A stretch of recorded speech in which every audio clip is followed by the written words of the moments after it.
के खालिद मकबूल सिद्दीकी ने 18वीं तरमीम पर मुकम्मल अमल दरामद का मुतालबा कर दिया।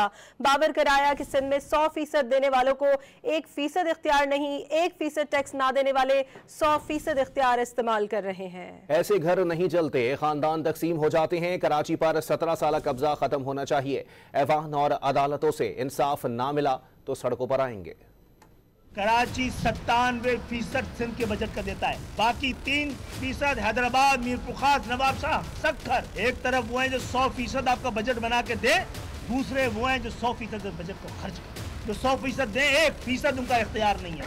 जो 1% भी नहीं दे रहे उनका 100% इख्तियार है। इस तरह घर चलते, घर तकसीम हो जाते, खानदान तकसीम हो जाते। अगर ऐवान हमें इंसाफ फराहम नहीं करेंगे और अदालतें भी नहीं करेंगी अगर, तो हम अपना जमहूरी हक इस्तेमाल करेंगे, सड़कों पे जाएंगे, गली गली में जाएंगे, आवाम से बात करेंगे। जैसे जैसे हमें ज़रूरत पड़ेगी हम अदालतों का दरवाज़ा खटखटाएंगे और कानूनी चाराजोई करेंगे। और शब खून इस शहर पे मारा जा रहा है, वो उसके मुस्तकबिल पे मारा जा रहा है। नविश्ते दीवार चीख चीख के कह रही है कि इस शहर पर 17 साल के कब्जे को अब ख़त्म होना चाहिए। एक जाली अक्सरियती हुकूमत का के बारे में कोई हतमी फैसला होना चाहिए।